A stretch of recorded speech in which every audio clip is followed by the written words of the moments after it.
maa ngi nuyu ñi ma fekk ñëpp si plateau yi. vraiment di leen wax nag seen table rafet na. merci beaucoup Adja Fesel moo fi jaar macha ak allah prestige de ko. dañuy waaw dañuy foo foo rek. ci table bi nii rek.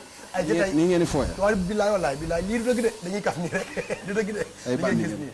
nii tey jii lan nga ñu indi ndax da ngay indi clip bu bees tàq ànd ceeg duo dama indi benn morceau bu ma def ak Daba Sey mu ngi tudd morceau bi yow laa love. yow laa lool. donc ñu ngi ko liggéey ci corona bi donc mu génn ñu def promotion bi moo tax ñu ñëw fii tey ñu koy digtal Sénégalais yi vraiment. ñu xooli ko te ñëwaat. waa deex na. ayca yow laa loof. yow laa loof nekk clip bu yees peq ah bu bees tàq donc nga ànd ci ak une diva tey jii inspiration woy bi fan la dikkee naka le choix bi demee ci soxna si ah naka nga fan nga enregistré woy bi ak clip bi kan moo ko def. waa morceau bi suma morceau la maa ko liggéey xaar bi nag xam nga ne dafa yàgg Aba. te vraiment yow xam nga ni mu demee débuté nañ lu bari man ak yow. fekk naa la fu ne fekk naa la Sen TV fekk naa la fu ne vraiment. ñu doon liggéey boobu ba léegi nag morceau bi suma morceau la maa ko bind maa def mélodie yi maa ngi ko enregistré ci Papis Konaté. ma sentir si Daba vraiment mu nekk nag lu facile lu yomb. vraiment Mor jàpp ci indi Daba ñu def morceau bi enregistré ko mu naturel. nekk yëfi ndaanaan ñu jox ko Sénégalais. vraiment maa ngi ciy remercier ñi si jàpp ñëpp. Doudou vraiment moo jàpp ci morceau bi réalisé ko di gërëm sama ménageur Paco vraiment chaque jour ñu ngi def ay recherche rek pour ma fëri nu mu mën a avancer. di jox Sénégalais yëpp rendez-vous le 18 maa ngi fële L'Amour Café. fa laay joué ak sama groupe Solidarité. clip bi ku ko def. clip bi Louraas moo ko def. Loas Bamba Diop. waaw Loas ngi def ay clip yu rafet yow. waaw yaa ma gën a xam moo ko def. Loas def na ay clip bu Wally clip bu Sidi Diop ah Loas ngi def ay clip yu rafet. ndaanaan Macha la Allah. et puis Aba loolu la rek sunu musique bi xam nga amul secret quoi job la rek. te dama am lu ma xaw a métti tuuti li ma xaw a métti. day tekki verre yi. ah na lu ko métti dama waaw. am lu ma day tekki tiital verre. ci sunu musique bi. li ma tiital dama gis booy affaire dañ ko def guerre. te du guerre. dama gis lu mu rusloo démb dama dem Faayif démb. ma gis bruit bu bëree bëri bi. ma gisee bruit bi. Teel sa micro. ma laajte lu xew fii. ñu ne ma benn booy moo fi doon jouer ba tudd Sidi ma ne ah ñu ne waaw. ma ne moo fi nu doon mu demee moo fi doon jouer. Sidi Diop. ma gis xeex am fa jaxasoo am ma am ci gis ay image yu ma si jël. loolu daf ma tiital. ma egg mënu ma nelaw. c'est parce que affaire bi day dafa dem ba mel ni làmb la. wala leneen. te vraiment ñun ñëpp. am polo sénégalais quoi. wallaay dëgg la. na rafet. ñu liggéey mu naaj ndax talent moom fu mu ne day feeñ. dëgg la. kenn mënu koo nëbb. dëgg la. et puis nañu bañ a boole lu bokkul. ñi ci ginnaaw des fois dañuy boole loo xam ne bokkul. gis nga yàlla ku ne daf la xalal sa yoon. dëgg la. te bu ñu jaxasee nit ñi kenn mënu leen a nax. dëgg la. barke Serigne Touba. mais vraiment wax dëgg yàlla loolu daf ma rusloo. mu métti ma vraiment maa ngi leen di conseillé waat ñëpp ñi nga xamante ni ay jeunes lañ comme man ta am ambition nañu xam ne musique secret bi du lenn lu dul liggéey. mais Youssou Ndour ana ñi mu débuté loon. wallaahi ñi jàmbaar la woon ak ñoom ñëpp. dëgg la. mais dañu dem ba mujj gi ñëpp dañu xam ne seen papa la ñu topp si ginnaawam. dëgg la. foo gis si àdduna am na ku yàlla jiital. dëgg la. dëgg la. donc bu sa xol dee nuux nuux yi am na loo xam da nga koy teel a gis. dëgg la de. te topp ci da di ko suivre te xam ne ku ne yàlla partagé na ku ne ak lii sa wërsëg. am na solo ma bëri ay ci am na solo am na solo am na solo loolu moom cri de cœur la invitation waaw mënu woon ñàkk cri de cœur la artiste la boo xam ne dafa gis ci milieu bi mu nekk loo xam ne neexu ko donc mu wax ko vraiment. man nag damay dellu si côté musique bi.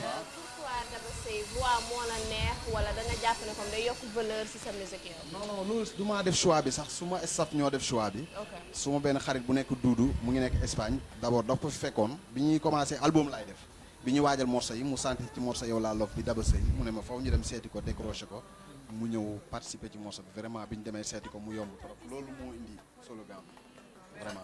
corona bi ci nga amee inspiration bi kon mën nañu attendre à ce que yeneen ci laa def yow laa love ci laa def caatoo caat ci laa def àdduna day wëlbatiku. waaw waaw donc nañ ko xaar am na yeneen facette yu bari yu ci nekk vraiment nañ ko xaar. am na solo ñu ngi lay sant di la gërëm bàyyi la nga wax projet yi fan la toll am waaw nga projet waajal yi projet yi li may wax rek mooy maa ngi joué L'Amour Café le 18. ñoon la tudd waaw L'Amour Café moo pent laa la woon. pent laa la woon dañu ah changé ok tur ok ok léegi L'Amour Café la tudd maa ngi gërëm Zal Diop vraiment fa laay joué le 18 di fa jox sama fans yëpp rendez-vous ama di gërëm ñëpp ñi nga xam ñu ngi seetaan émission bi di gërëm sama ASC yi vraiment ñoom ñëpp ñu ngi toog di suivre ma fëri ñoom Seydou ñoom sëñ Cheikh sama gars yi ASC bi su ma limee rek damay juum daal vraiment di gërëm suma papa di gërëm suma yaay te vraiment sama famille seetaan vraiment maa ngi kontaan trop Aba encore une fois di la tàllal loxo ndax yow nit ku baax nga ñoo far te am na fu nu jaar ñoo far xam naa dama laa gëm nag barke alxuraan doomu karim am na banlieue fu nu nga, jaar waa te vraiment Pastef jigadi yëpp woo ma la gëm. aussi dëgg la jigadi woo ma tey bu egsee fii rek ginnaaw yow yàlla ak yow la jaajëf vraiment maa ngi jaajëf. kontaan trop Ayca mon frère, di on gërëm est ensemble. Dieynaba di ko may émission bi ñu ngi lay jaajëfal ñu ngi Merci, lay jaajëfal bu baax a jaajëf, baax a baax donc mën nga toog ñu dem xoolandoo ñun ak yow balaa ñuy jël suñu beneen invité ki nga xam ni moom mooy xale bi yor wàllu vibes yi ci biir weekend bi weekend vibes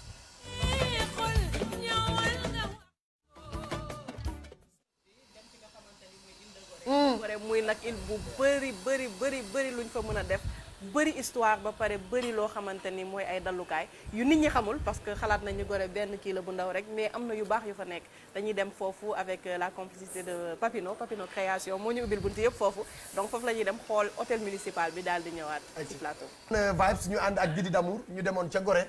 waaw gis nga ko dafay xew gis nga ko Abanos rek Gorée mi ngi noonu am nañu ay hôtel am nañu ay maison d'hôtes yoo xamante ne macha allah c'est vraiment à l'image de Gorée yëf yi day ànd ak histoire ba pare boo xoolee ñoom seen ay décor c'est très artistique c'est très genre tradi moderne la ñoom loolu la ñuy kii day simple day soft mais franchement boo fa demee war nga fa mën a noppalu ba pare dañuy am ay salle pas ay salle mais dañu am benn espace bu mag bu nekk juste à côté boo xamante ne foofu la ñuy def seen ay événement tey boo bëggoon yëkkati Weekend Stars yóbbu ko Gorée du ñàkk ne foofu lañ lay teg defaral la ko ba mu rafet décorer la ko nga ñëw def sa émission Abba gars yi dañ fay def ay cocktail ku bëgg ay mariage ay cérémonie yooyu yëpp tamit foofu lañ koy defee mais Abba bëgg naa ñu dindi benn mythe bu ndaw parce que sànq rek am na ku ma koy fàttali fii d'habitude Sénégal bu ñu nee hôtel rek gars yi dañuy xalaat lu ñaaw te à la base hôtel pour dem noppaliku ci la pour dallu pour def say activité pour xappi yow ak sa njaboot yow ak sa jëkkër yow ak sa soxna wala yow ak sa yëf comme ni nga ko waxee sax mais c'est du dara lu ñaaw en fait il faut que nit ñi tamit dépasser am esprit de dépassement bi nga xamante ne séminaire mais ñi dem ay séminaire ak ñi dem ay réunion dañuy jógee ci dëkk dem ci dëkk di fa liggéey mais ñii ñëw vacances rek ñii ñëw vacances même bu dul dara yow mën nga nekk sa kër dëkk Dakar toog benn instant liggéey toute une semaine mais tu es saturé le week-end nga jóg yëkkati sa bopp yow kese sax dem tëddi nelaw tranquille lépp ñu la koy defal jox la sa lekk jox la sa naan nga sangu sa piscine dem plage def sa ay soins franchement man je pense que il est temps 16 millions 10 millions yi ñoo ëpp comprendre nañu yu xew yu bari 6 millions yi ci des 3 millions yi suivre ñu yeneen 3 millions yi 1 million yi ñooy suivre ñooy critiquer naan non lii baaxul ak yooyu donc quand même loolu mënul ñàkk ci àdduna mënul ñàkk mais jot na quand même ñu jóge foofu quand même ah Abba jot na ñu jóge foofu quand même vraiment donc émission kii baa ngi noonu rubrique baa ngi noonu hôtel baa ngi noonu aussi hôtel municipal de Gorée mooy la porte du retour noonu lañ koy tuddee donc bu ngeen fa demee di ngeen dallu di ngeen nekk si jàmm ba pare vous serez très bien traité foofu ci Gorée dañuy remercier nag Papino création non dañuy am juste waaw dañuy am ay événement lu ñu bëgg a tëgg ñoom ñu ngi koy tëggee foofu juste à côté am na instant yooyu ñu ngi jéem a xool ak Papino nu mu fay indee ay artistes mi ngi ko doon wax keroog mais bëgguma wax ñan mais mi ngi koy xool nan la fay tëggee ay artistes foofu ci terrain boobu nga xamante ni mooy seen espace pour seen ay divertissement espace culturel bi foofu. am na solo foofu day am na solo foofu day. non guddi Gorée c'est magnifique. with the lights def benn décoration nga ànd fa ak sa ku mën ci doon. xarit sax ngeen seel noonu dem fekkee affaire bi après ngeen jaar si bateau bi ñëwaat dafa nice parce que foofu histoire bi riche maa ngi dem waaw yow foo jëm nga ni maa ngi dem Gorée rek histoire la donc bu ñu fa créé lu mel noonu bàyyi ambiance ak leneen mën fa am lu tax ñu fàtte métit gi nga xam ne ñun amoon nañ ko fa vraiment c'est extraordinaire et puis Gorée day takkaat ay sëy parce que am na benn kër bu nekk foofu gis nga kër bi photo naa ci kër bi photo nga ci kër bi ku dem foofu photo nga non mën nañ def une prochaine fois on y va tous ensemble mën na nekk ay ci yeneen i week-end moom mu dem ci jël ay vibes sam dem ci yeneen i bërëb war ñu bërëb yi nga xam ne ñun dana koy bëgg a gis wala ñu koy bëgg a découvrir wala di fa bëgg di dem moom di daf ñu koy wan ñu gën a xam fi nga xam ne moom mooy suñu ay destination ñu dem jël suñu beneen invité Ndoura xale bu doy waar la waaye step lor xale dañu créé benn genre danse boo xam ne Amérique lañu ko daan gis ñu indi ko fii donc nañu dem ak moom ba ci kanam di waxtaan ak moom salaamaaleykum booy. maaleykum salaam Abba. maa ngi lay ziar. ngi lay dellu ziar di ziar ñëpp ñu ma fekk ci plateau bi. et puis di ziar aussi tous les téléspectateurs de la TFM télévision Futurs Médias. voilà di rafetlu invitation bi. jaajëf merci. dafa mel dañu indi lu bees. waaw ñun xam nga ay artistes lañ. te soo demee ba nekk artiste amatoo frontière. ñëpp ci stepin lañ ñu xamee woon ci danse. mais Ndoura tey dafa ñëw ci musique te Ndoura tamit day def acting so c'est ça tey loolu lañu indi lu bees. ñu xool ko te ñëwaat. nañ dem Ndoura da ngaa dugg ci way bi. yàgg naa ci. nañ jël bi inspiration bi création bi ki enregistré son bi ki def clip bi. bon son bi foo la rek. xam nga ñun ay xale lañ te xale moom day def ci xale. so dañuy foo son bi mi ngi tudd Dooma Rappé. Dooma Rappé. Dooma Rappé. bon xam nga ñun ay linguiste lañ. nga wax ci mot boo xam ne. xam nga ñun ay linguiste lañ te soo demee ba nekk. boo taxawoon pira bi tuuti rek boo ci insté woon tuuti rek wax lu rëy. waaw gis nga. so dañuy créer ay mots yoo nga xamante ne voilà day ànd ak xale yi rek ñu foo ci parce que ay xale lañ. voilà inspiration bi dikkee ñu ni ñu ne nañ def musique mu nekk trap mbalax boo xamante ne dinañ ci mën a fecc mën ci foofu. mais lan moo tax ku fecc ba mu yàgg da ngay way. le plus souvent ku fecc ba mu yàgg rek da ngay woy est-ce que c'est parce que fecc bi moo lay gën a gaaw a déclencher et tu es plus à l'aise après pour woy wala c'est juste talent buy réveillé wu un peu après ak boo demee nag ba siiw am na yenn pas yoo xam ne mënatoo ko def léegi da ngay préférer toog ñu lay feccal. waaw mais kii moo fecc woyam bi waaw maa fekk waaw. waaw en fait style boobu laa bëgg indi parce que way ak fecc ñoo ànd. dëgg la voilà so mën nga nekk waykat nga nekk fecckat en même temps parce que ci américain lañ ko daan gis nañ comme Chris Brown moom su feccee moom mooy def bu defee son moom moo koy fecc clip bi so ñu ne pourquoi pas étant sénégalais jeune tamit ñu def loolu puisqu'on est danseur aussi mais musique bi moom passion la ci ñun depuis très petit beat bi ñu ngi ko defaree Didi Record ak ñoom Ça, Top man la. Didi Record merci maa def bit bi Didi billahi ñu ngi ko wallahi defaree foofu son bi tamit foofu lañ ko enregistré am na solo. te clip bi aussi ñu ngi ne mi ngi nice ñu ngi ko defee Light Art Studio ak ñoom Benny et Momar ak sànq yaa ngi may laaj masque yi waaw Taco Makeup moo ko style bi laa defar bëggoon a ñëw parce que Yeah. d'habitude jigéen ñi ngay gis ñu defal ay kii ak yooyu ba moom as an artist yow yaa jël loolu noonu yeah so xam nga ñun moom dañuy jël dara rek comme ni may defee américain ci lañ booy step ay américain. waaw ñoo may kaana lañ kaana du bàyyi yeah kaana du bàyyi comme ni ñuy defee ci stepin bi xalaat dara ñoo ko baal mënoon def leen lii wala lii noonu lañ defee son bi ak yëpp jox ko Light Art ne leen gars la lañ ciy def Taco Makeup moom moo ci def loolu noonu yëpp moom moo defar kii bi ñu koy nuyu aussi de passage Light Art aussi pour une très belle vidéo ñu ngi koy ziar am na solo en tout cas on est là pour faire la promo des vidéos donc ñun promotion vidéo yu bees yi moom la ñuy def ak ñi nga xam ne ñoo ne ci événement dañu lay bàyyi nga wax say projet ñu yeewi la jël beneen invité yi. ça fait plaisir C'est partagé. so projet yi bon ñu ngi ci step-in bi parce que ñun on a une certaine responsabilité ci step-in bi ci musique bi aussi ñu ngi waajal benn EP xam naa incha allah ci début 2021 dina génn ñu ci liggéey ak Didi Record ak Light Art aussi en même temps voilà ñu ngi ñëw alhamdulilah step-in bi tamit sa gars yi ak gars yu baax la yi def nañ benn compétition internationale xam naa dañuy bàyyi ba trophée yi ñëw après incha allah xëy na ñu jaar Abba Show ñun mooy suñu kër quoi dinañ ñëwaat foofu indi ak ñoo far en tout cas yàgg nañu ànd ak ñoom suñuy première partie Abba Show ñu koy assuré assurance bu yéeme Grand Théâtre ak au Cosaan et partout ñu ngi leen di kontaanee di leen souhaiter une très bonne continuation quoi vraiment merci beaucoup ça fait plaisir waaw ayca yéen vous avez du métier nañu dem ca Gambie seeti waa Gambie lu xew tey Gambie dañuy dem seetaani Sesgom ndaxte semaine passée bëggoon nañ ko indi waaye temps bi mayut ñu ko woon dañuy dem seetaani benn clip bu mu génnee bees ànd si ak Abou clip la nag boo xam ne dañuy dem seetaani suñ ñëwee ñu mun a waxtaane clip bi élaborate moo on clip bi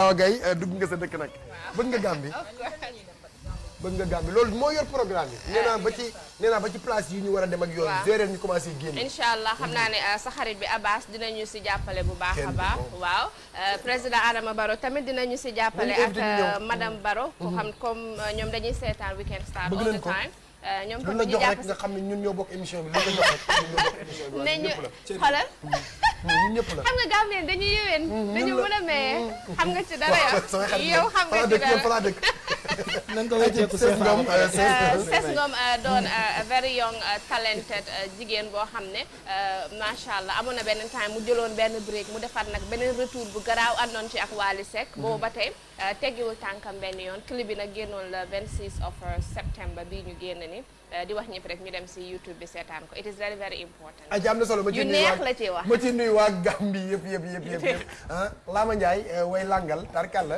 lang moom ku ne xam na ni ñun ñëpp bëgg nañ ko ku ne bëgg ngaa lang ak say xarit lang ak sa waa kër lang ak say mbokk Serigne Lama ñu ngi lay siyaar lang ak sa waay ñu ngi delloo ziar bu baax Aba di rafetlu plateau bi dëgg la di leen ñaanal tamit ñin fi fekk waa langal nag soo ko tuddee rek daa xew ci jamono dëgg la xale jigéen ñi léegi dañoo téye seen bopp di xaar ba jëkkër ñëw ñu xool loolu di dem ci xew yi inspiré wu ci loolu ñu toog ni pourquoi mënuñoo génn langal yàlla def ñu génn ko nag nekk Thiès di liggéey boobu ba léegi rampe lu baree bari ba yàlla dogal ñu génnee vidéo bi son bi matul 1 mois ñu gis ay ndaanaan yoo xam ne ñu ngi koy tiktokaat ku ci mel ni Mbacco Ndiaye bi muy xew ñu gis mu def ko ku ci mel ni Sumbulu ñu gis ko les plus belles filles ñu gis ñu koy def ñu am ci ay plus de 1000 vues waaw yooyu yëpp ñu mu dal ñu si teaser bi ñu gis tiktok bi ay 1000 personnes di ko tiktokaat loolu sant yàlla la lang moom ñëpp ko bëgg moom yenn saa yi nga dégg sax xale yi ne xaw ma nan lang glace xaw ma lang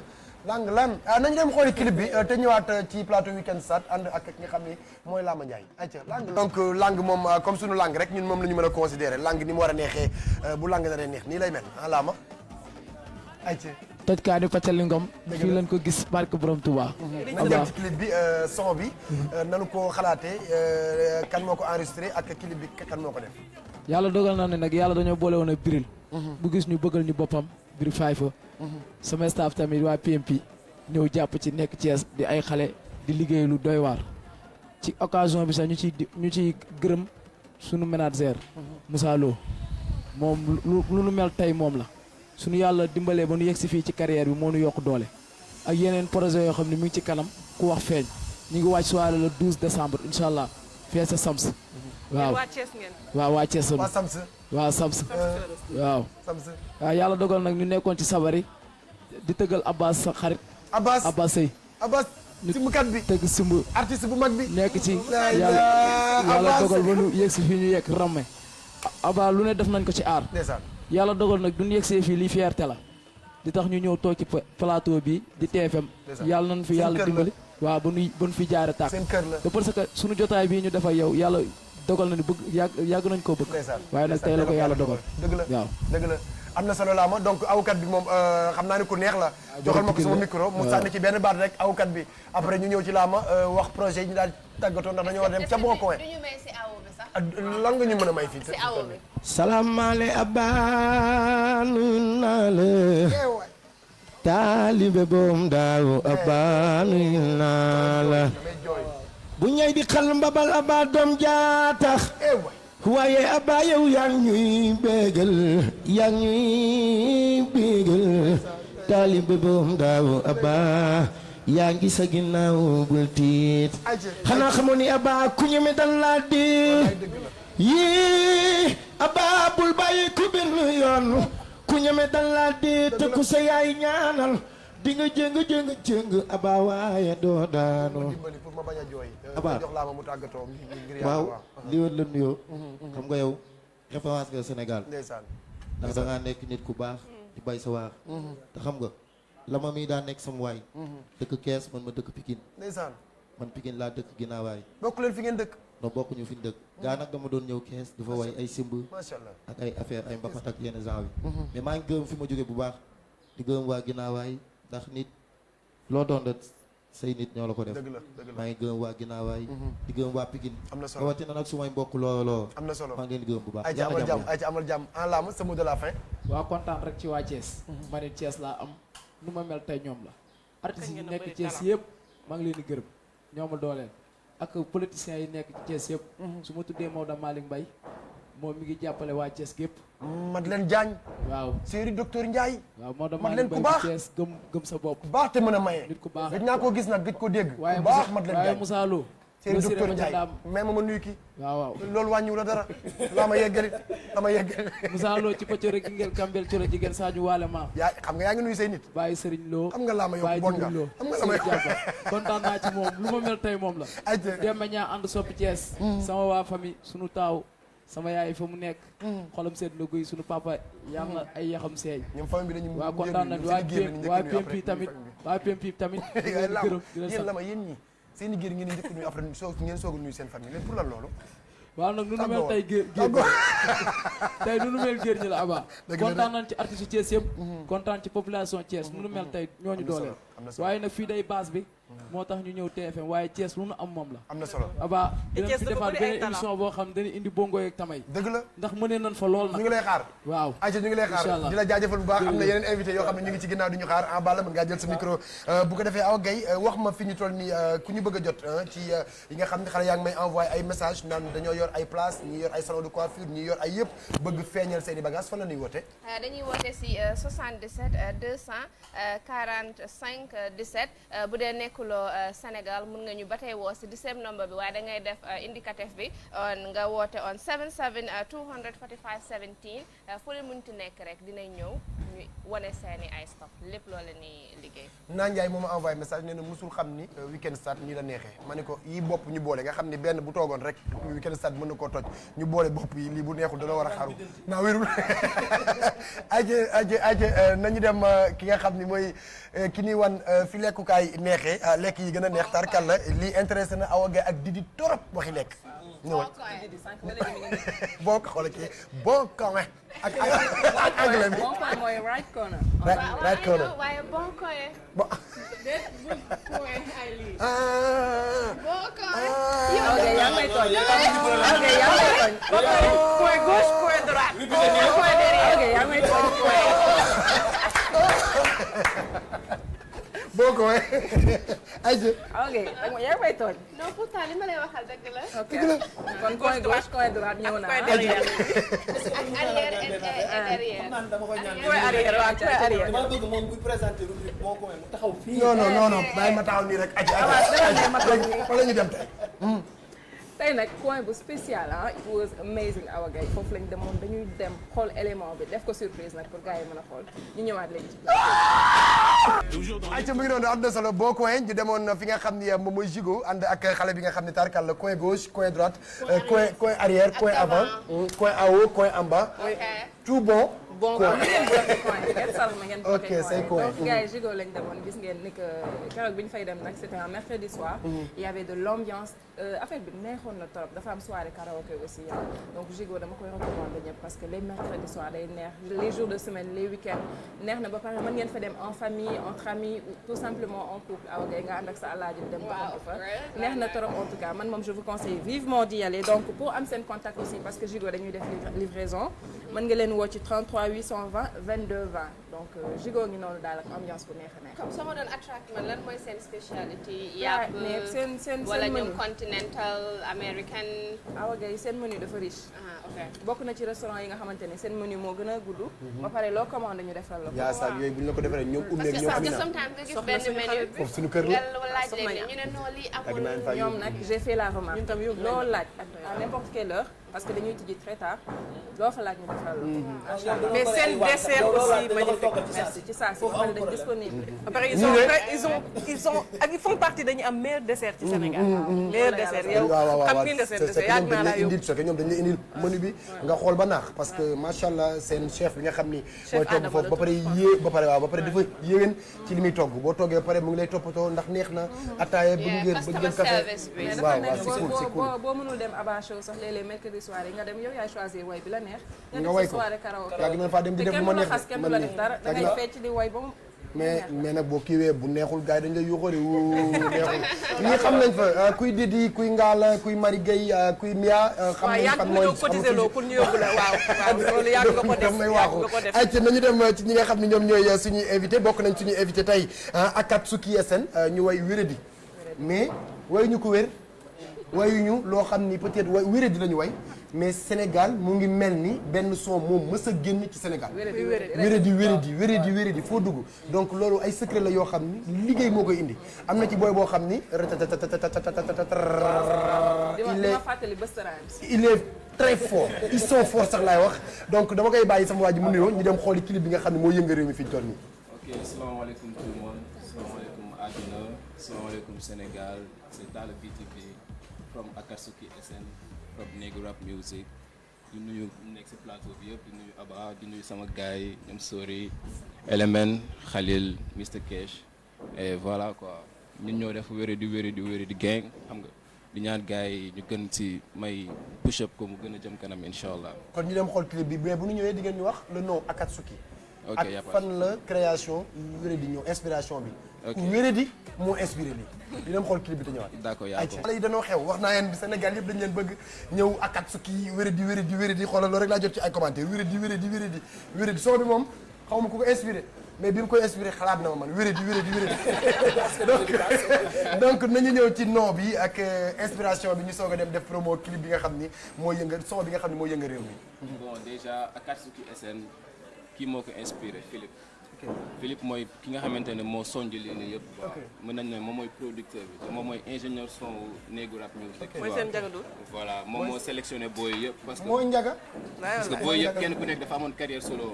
et le plus important li gars yi war a xam mooy ñun ñëpp Parcelles lañ dëkk. te Parcelles la ñuy représenté tu vois. donc bu ñu nekkee ñun ñëpp suñu coin di def suñu yoon di am suñu carrière solo te ba pare dañ doon enregistré Néegu Rap donc ku nekk su amoon envie enregistré son day ñëw fay Néegu Rap Music mu enregistré donc c'est à partir de loolu la Néegu Rap repéré booy mu ne dafa bëgg sélectionner 5 booy yoo xamante ne dañuy def benn projet donc lii gars yi lu ñu war a comprendre mooy son bi mooy son bu ñu mujjee enregistré ce projet bi donc y a d'autres sons yoo xamante ne ñu ngi ñëw parce que album la tu vois donc nu mu sélectionné booy xam nga gars yi ñëw non seulement pour représenter PA mais aussi pour yëkkati niveau rap Galsen parce que xam nga gars yi ñu ngi nekk di wax xam nga gars yi namoon nañu rap bi. mu ngi wàcc muy waaw yéen avant ngeen ñëw mu ngi doon wàcc. voilà yëgalaat ngeen ko. voilà tu vois donc loolu am solo la quoi tu vois. et Akatsuki benn groupe la comme li ko sama waa ji di waxee tout le temps organisation criminelle la tu vois ci benn liggéey bi. mën ngeen wax seen mot de la fin de. manga yow tamit yàgg na.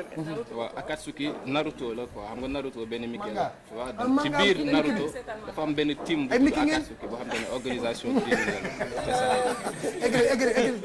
tu vois donc loolu la philosophie boobu la gars yi di demee quoi tu vois parce que xam nga comme ni ñu ko waxee rap la xam nga donc faaw gars yi rap faaw gars yi tàngal tu vois donc c'est ça en fait. donc mu ngi noonu mais inspiration bi le son le nom inspiration wéredi. ok déjà beat bi pharmaciste beat moo ko def. donc ñu ngi koy nuyu de passage quoi pharmaciste beat. inspiration bi ni muy ñëwee mooy comme tout le temps rek xam nga booy dañuy nekk studio am nañ session studio ba na ñëw enregistré suñu playé beat comme Mr Cash moom xam nga dafa dof ci ay inspi ay refrain. kii Cash. voilà kii mooy. kii mooy Khalil. kii mooy Khalil. waay kii mooy Element Xel Ñaar. Element Xel Ñaar. kii mooy Sori l'officier. ok man maay Talla Beat bi. donc suñu toogee studio dañuy teg beat xam nga gars yi di foo tu vois tout le temps c'est comme ça comme ni ma ko waxee rek mbëggeel bi am entre ñun énergie boobu noonu mooy feeñ tout le temps fu ñu dem tu vois. but d'habitude da ngay gis people start as a group.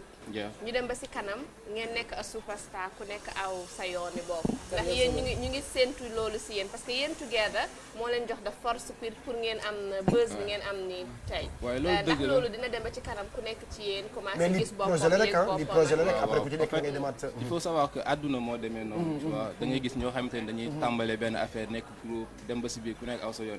mais ak lu mënti xew nous sommes des frères avant ñuy bokk projet. tu vois comme ni ma la ko waxee rek parcelle lañ dëkk tu vois da ngay yow gis booy bi yow gis booy tu vois.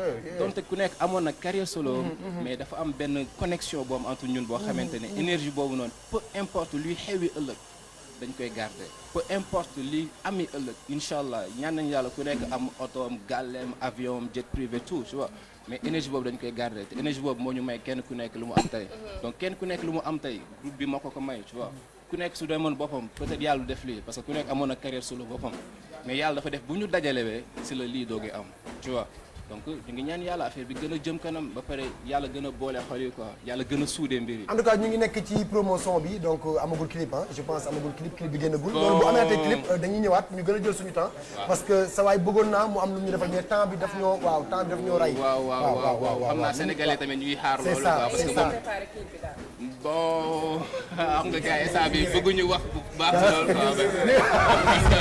nanguñu wax baax ñi rek après da ngeen di woo seen ñu baax ñi ñu préparé leen ngeen mën a am seen clip bu officiel parce que son bi moom ñu ngi siy liggéey daal loolu la gars yi mën a wax ñu siy liggéey donc gars yi mën nañ xaar lu ne à tout moment li may wax sénégalais rek mooy nañu connecté wu nañu bàyyi xel Akatsuki SM parce que lii ce n'est que le début li may wax tout le temps rek benn leer la bi feeñ si grotte bu ñu demee ba si biir dinañ gis ne dina gën a yaatu inchallah am na solo donc am na solo ñu ngi lay sant bu baax di leen gërëm di kontaan ci yéen bu baax a baax beneen invité bi ñu am avant mu ñëw ci plateau bi dañuy dem ci élément am direct la ñuy dem ci élément am xale la boo xam ni doomi Sénégal la mais France lay dund mais xale bu ndaw la xale la boo xam ni dañ ko découvrir ci émission bu mag buy am ca télévision tubaab yi mais sénégalais yi bëgg ko lool et puis mu interpréter reprendre son bu mythique son boo xam ni son monument la mu way ko ba àdduna yëpp partagé son boobu xale boobu la ñu am tey mu am ay événement ñëw def promo li nga xam ni moom mooy carrière am ñëw xam ay maamam ñëwaat ci Sénégal Talima ñu dem xooli ko ci The Voice te ñëwaat ci plateau bi moom la ñuy dalal léegi Akatsuki merci beaucoup jaa ngeen jëf waay ayca c'est parti donc Talima c'est une jeune fille Elle fait la fierté de tous les Sénégalais. Donc vraiment, Talima, bonjour. Bonjour. Vous allez bien? Ça va et vous? Bah, tu peux saluer le plateau et les téléspectateurs de la télévision Futur Média. Bonjour tout le monde. Elle est tellement adorable. Si jeune, vous avez quel âge? J'ai 14 ans. Encore jeune, encore jeune, encore jeune. Avec une très belle voix. Donc si on vous demande de vous présenter, qui est Talima? Talima est une petite fille de 14 ans, franco-sénégalaise, qui a vécu à Ziguinchor et qui est partie ensuite en France. Très tôt. Je suis partie en 2014 et je suis née en 2006. Donc j'ai vécu ici jusqu'à mes 8 ans. Et en fait, pour soigner ma sœur Djanaba qui est autiste, on est tous partis s'installer en France. D'où vous êtes venue cette inspiration de vouloir chanter comme ça avec une très belle voix, on va dire. Merci. Je regardais beaucoup de vidéos de personnes qui chantaient et donc ça m'a donné envie aussi de chanter. Et le choix de Ismaël Lô, le choix de Ismaël Lô, qui est un grand monument de la musique sénégalaise quand même. En fait, depuis toute petite, j'ai écouté cette chanson. C'est la toute première chanson que je chantais avec une guitare. Et vous jouez vous-même? How did you get into the voice? You speak English? A little. But you understand what I mean? Comment vous avez fait Oui, pour... en fait, j'ai passé un casting. Yeah. Et en fait, j'ai demandé à mon père si je pouvais faire The Voice Kids. Il m'a dit non, tu es petite, you're young. Et donc il m'a dit on verra plus tard. Et un jour, il vient me voir et me dit tu vas passer les castings. Je lui dis mais de quoi? De The Voice Kids. Je fais ah bon? Et donc je pars à Marseille, je fais les castings. Ensuite, il demande d'envoyer des vidéos sur un email. Donc j'envoie des vidéos, ils me disent tu peux partir à Paris. Donc je fais des allers-retours Marseille, Paris, Marseille, Paris, Marseille, Paris. Ensuite ils me disent tu peux faire des auditions à la meuf de The Voice Kids. Et comment vous vous sentez, Talima? Comment vous vous sentez réellement si vous regardez encore ce que vous avez fait dans The Voice? Parce que nous on regardait tout à l'heure mais on avait la chair de poule. C'est magnifique. Merci. Ça vous arrive de regarder et d'avoir des émotions? À chaque fois que je le regarde ou alors que quelqu'un le regarde et que je vois que quelqu'un regarde, à chaque fois j'ai le stress de quand j'arrive au plateau, mais c'est un bon stress. Je suis très heureuse d'avoir participé à The Voice Kids. Mais vous n'aviez pas eu trop de stress quand vous étiez là-bas, non? Ah si, j'étais Au début, c'est sûr, mais une fois sur la scène quand même, c'était pas une mal. fois sur la scène, j'étais toujours terrifiée, mais après, au fur et à mesure, ça partait. Mais je me rappelle vraiment le moment où les coachs étaient retournés et qui me parlaient. J'étais comme ça avec ma guitare, je tremblais comme ça des jambes. En fait, j'étais arrête de trembler, ils sont retournés, c'est fini. C'est le stress. Qu'est-ce que ça t'a fait, le standing ovation, après la chanson? J'étais très heureuse, vraiment, j'étais waouh. Fière de toi, quoi? Oui, j'étais très J'ai fait ça. J'ai fait pleurer tout ce public. Ouais, c'est moi qui je suis. Je suis Talima. Et tu as une soirée aujourd'hui, donc tu fais la promo de ta soirée. Tu as une tournée, tu es là pourquoi? Alors en fait je suis là, je suis arrivée le 10 octobre et en fait je suis là pour le tournage d'un film et c'est une production sénégalaise, française et canadienne. Ok, tu es actrice en même temps? Oui, je suis chanteuse et actrice. C'est bien, c'est bien. Elle parle comme ça, hein, je suis bien chanteur. C'est bien, c'est bien.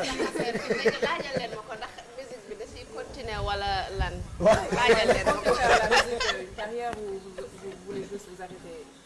Non, je veux vraiment faire carrière dans la musique. Ah c'est bien, c'est bien. On continue, tu es là pour la promotion de toi, Oui, tu es là pour le film.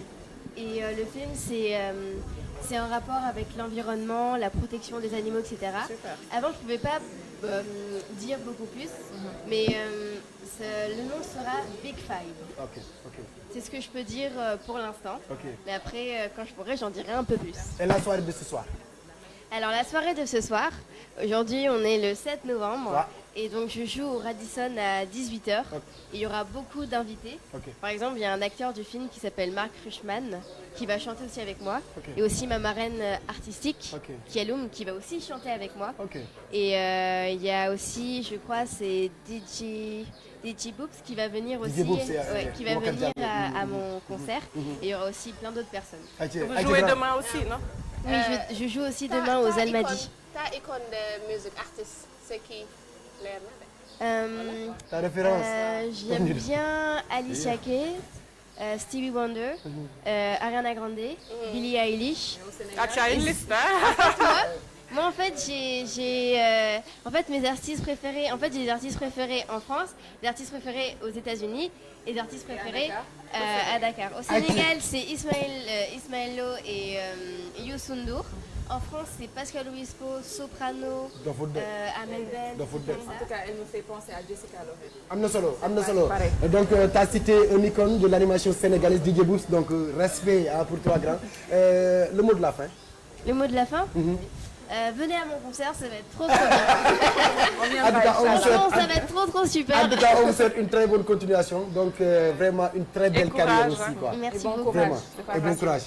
ayca nañu dem ci li nga xam ne tu peux passer le micro à tonton Balla. Il a 55 ans donc il peut être même grand-père.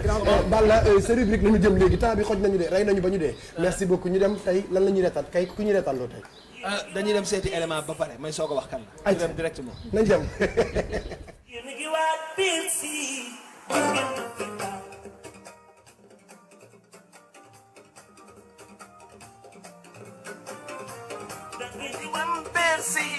man duma fi des.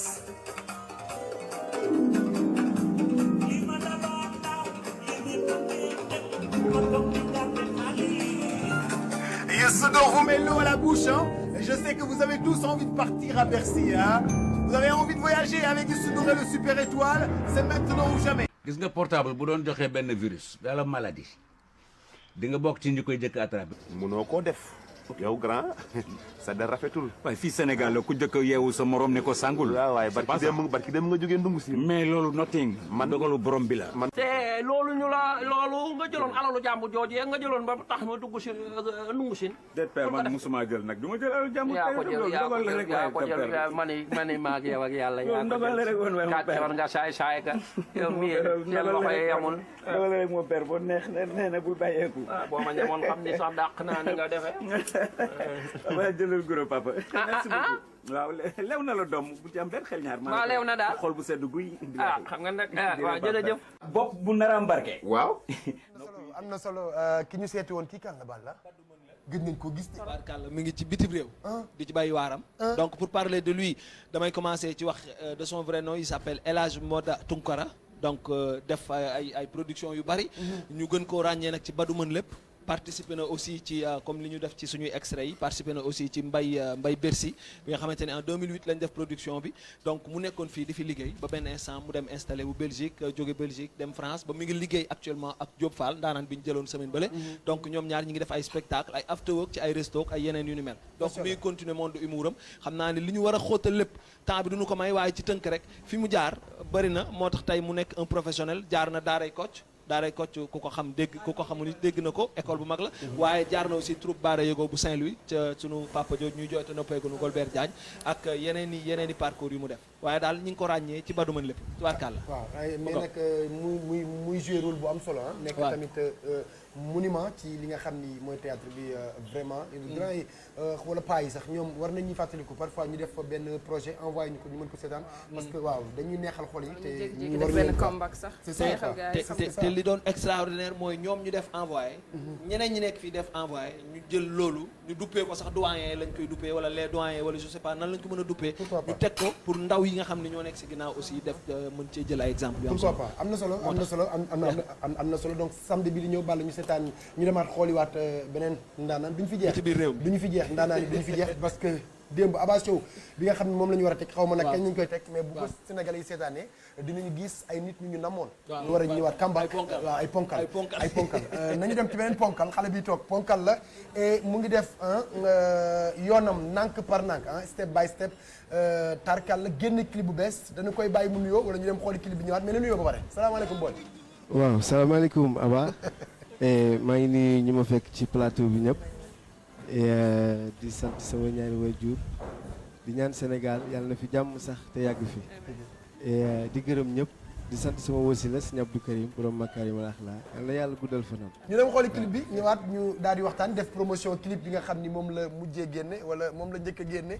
xaw ma sax naka la clip bi nar a demee moom moo ñuy wax ndax bi mooy premier clipam wala bii mooy clipam bi nga xam ni moo bees. waaw parce que am na yeneen clip mais dama koy laaj ndax bi dañu dem xooli clip bi te ñëwaat léegi ay inspiration bi waxoon ngañ ko mais beneen plateau la boo xam ni du woon bii donc tey bu ñu la laajaatee ndax am na ñu ko seetaanoon seetaan nañu ko ñii ak ak ñoo xam ne seetaan nañu ko donc tey jii lan nga ñuy wax ci inspiration son bi ak clip bi kan moo ko def. waaw morceau bi nag nekk na morceau bu ma gën a neex ci sama carrière nekk na clip aussi bi moo gën a neex ci sama carrière ndax clip la boo xamante ni sama mag Wally Ballago Seck da cee jàpp lool. Kër Wally la lii. waaw Kër Wally laa ko tourné. gis nañ Kër Wally la. waaw nekk na clip bu ma gën a neex nag. parce que gars yi sonn nañ ci te liggéey bi jaar na yoon. te wax dëgg yàlla sénégalais yi ñëpp ñu ngi apprécier. kon nag kontaan naa ci sama xol seet na lool encore une fois. waaw Wally Kër Wally la frère Wally la moom Wally. mais Mandiaye moom first step sax ce qui veut di dire démb Wally da doon joué timis. waaw Sidi Diop doon joué 5 mais ay coow mooy sànq bi ma xëri toogee fii. yaa ngi dégg wax ji waaw mais first step bi ce qui veut dire Mandiaye dafa am départ bu bees Mandiaye dafa soppi yokk niveau yi daal. waaw niveau yi c'est normal ñu yokk ko parce que manager bu bees mi ngi fi. bu am fulla am fayda am dignité. artiste am respecté ko lool. dëgg la dëgg la. parce que ku fonk liggéey la. wax dëgg yàlla ni ma jëlee liggéey bi au sérieux mën naa ni sant naa ci yàlla ndax moom ak ñu ko staff bi ñu ko wër ñoom Ismaïla xam nga gars yi su ma limee damay juum. comprendre nga ma ci kontaan lool encore une fois. lan mooy sa expectation si clip bi. clip bi expectation. lan ngay xaar ci clip bi. li may xaar ci clip bi mooy sénégalais yi ñoo ko moom. soppe yi ñoo ko moom am na jàmm yee ko moom. kon nag seen yëf la mu ngi noonu jël leen. clip bu ko def. clip bi Louras. Louras yaa ngi dégg yaa ngi macha allah. c'est un jeune c'est un jeune bu commencé di yéeg et puis di def ay affaires yu am solo. mais Mandiaye coow li ci musique bi. Aba. coow li ci musique bi nga déglu ma attentivement. bu loolu weesoo. moo bëgg sénégalais yëpp ñu déglu li may wax. Wally Seck c'est un icône. ci musique Sénégal. def na fi loo xamante ni ñun artistes yi ndaw yi ñu ngi ñaan yàlla def ko. comprendre nga. ñun nouvelle génération bi ñu ngi ñaan yàlla egg fi mu egg. kon c'est pas normal moom Sidi Diop laay wax directement. c'est pas normal ñu jël ay vidéo ay image Wally collage ak yeneen image xam nga pour bëgg buzz. est-ce que moo ko def. est-ce que comprendre nga. est-ce que moo ko def non xaaral est-ce que comprendre nga ndax bëgg buzz ñoom ñi leen entouré ak ñoom ñëpp. Wally mooy seen papa ñoom ñëpp comprendre nga ma Wally du seen morom waxuma la ak man Mandiaye Seck. promotion clip non xaaral tuuti ma wax la. non mais promo clip lañ doon la ko ñaan. xaaral tuuti ma wax la. comprendre nga Wally li mu def ci musique ñun jeunes talents yi defaguñ ko kon ñoom nañu yaru nañu am respect yaa may dégg nañu am respect parce que mënoo jël Wally tey. yaa ngi dégg jël say image di ko collé ak ay image am comprendre nga. doo invité nit muy ñëw di wax nga koy dagg mais vraiment promotion clip dañ tey tey su ma laajee sa mot de la fin parce que temps bi moo ñu xoj fi ñu toll nii sa mot de la fin nga wax ñu ko tey. sama mot de la fin mooy nañu yaru nañu am respect. yaa may dégg. Wally du seen morom. am nga ay projet yoo xam ne Mandiaye Seck mooy seen morom. kon nañ ñëw man ak ñoom. est-ce que comprendre nañ dem Aïcha Mandiaye ñu ngi lay sant di la gërëm bu baax a baax donc cri de cœur la mais vraiment ñun promotion clip moom la ñuy def génne na clip boo xam ne mooy first step. donc ànd ceeg équipe bu bees bi nga xam ni moom lay àndal donc musique bi ñun ñëpp souhaité wuñu ay yooyu di ci am ak yooyu donc ñàkk waaw réeroo amul ñàkk waxtaan rek moo am donc ñun ñëpp ay frères lañu nañu xool nu ñu trouver seen terrain d'entente ba waxtaan ba juboo tey di programme yi tey fan ak fan moo am. waaw programme yi tey nag bëri na waaye xam naa damay cof quelque rek joxaale leen benn programme télé nga xam ne mooy Kakatar Kakatar di loo xamante ne tey dañuy waxtaanee mbëggeel amour lan la leen mbëggeel jaral bu yaatu woon ñu débat ko mais nañ koo jox waa Kakatar tey ci guddi di ngeen ci gis lu neex ay intervention yu neex ak yu doy waar macha allah donc tey bon am na Fallou Dieng di légende moom tey dafa war a tëgg soirée acoustique fële ci le Taïf Fallou Dieng donc loolu bu leen ko raté Demba Guissé aussi sama ennemi la mais suñu nit la donc moom tamit tey mi ngi tëgg Villa Cristal tey Demba Guissé Villa Cristal la woote Carlou D woo leen ci restaurant bu mag bële di héritage bi nekk Bourguiba et puis bon Talima Diall na El Hadj Keita aussi anniversaire u Allah la ñuy fête tey Allah Saraba le percussionniste waaw Allah ak El Hadj moom ñëpp xam nañ seen diggante donc tey la anniversaire bi est-ce que du ma yem ak yéen foofu rek tàggoo waale nii donc man damay remercier rek Cheikh comme d'habitude 77 493 22 37 di leen wax ne nag am na kuy defar ensemble yu rafet ah ñaa et frère borom Touba Sandaga moom dinaa ñëw ci moom samedi prochain incha allah wan leen yu doy waar yi muy def et puis di souhaiter un joyeux anniversaire à Fatou Amadou madame Cissé sama jabar la jabaru Razak sama doom donc moom lu mu nekk dañ ci nekk. li ñu waroon tàggoo yëpp tàggoo nga ko ayca ma yaay li may wax sama dernier mot rek waaw mooy Sénégal waaw yàlla ñëpp am jàmm amiin amiin ak ñoom ki leen entouré seen mag waaw fenkat la moom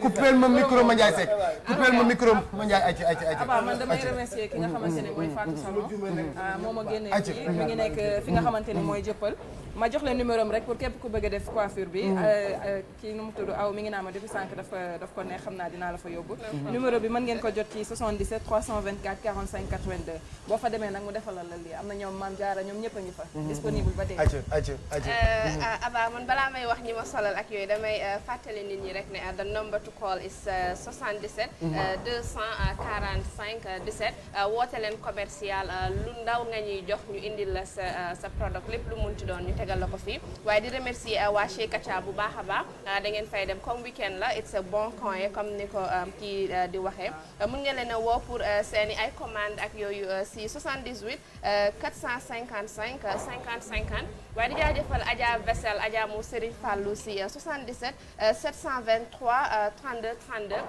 di jaajëfal ki nga xam ne mooy borom suñu taar si perruque bi mu ngeen ko woo si perruque yi ak yeneen si 78 137 61 71 173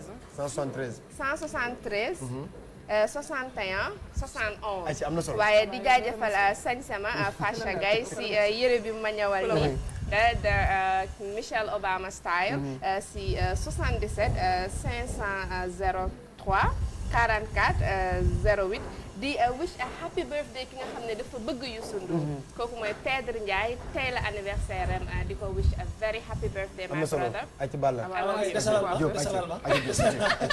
voilà sant déjà ñi àndoon ak ñun ci suba ak léegi ñu ngi leen di jaajëfal waaye sant aussi Fadel Diak Fadel moom itam jox na ma yëre bu rafet 77 436 00 18 mooy numéro waaye di sant élégance Bayrita élégance Bayrita jox na ma dàllu yu rafet 76 678 05 72 maa ngi leen di sant à la semaine prochaine. ay jërë ngeen jëf ba semaine prochaine man ñaari nit lay sant Abdou Diouf ak Samba Ken l'homme de Bonavita maa ngi koy déggee bu baax a baax di wax nag ci week-end bi bu appel dugg bu ma kenn woo ma Ndiaye Seck sama rakk nga mais tey tooñ nga ma tooñ boo xam ni mënu ma ko wax sax ci télé bi tooñ nga ma ba ci kanamu yàlla mais yàlla baax na ay maa ngi kontaan ci sama équipe bi nga xam ni ñoom laa àndaloon yëpp ki maquillé ki nga xam ni moo def caméra yi ñi nekk ci son yi ñëpp maa ngi leen di kontaanee bu baax a baax di wax ne yéen musiciens yi muy mag ñi ak ndaw ñi na mag ñi woo xale yi yedd leen xale yu xool ci mag ñi roy ci ñoom ñëw nañu ba fi ñu toll nii ñu ngi retraité ñii ñu ngi nekk ci yoonu bàyyi te lu ñaaw bés ñu ko fay dégg donc na rafet rek quoi musique foo la mun a nekk ci foo bëgg ko def dëgg musique foo la nañu koo xam ñun ñëpp artistes yi nañu xam ne ñoo bokk ndey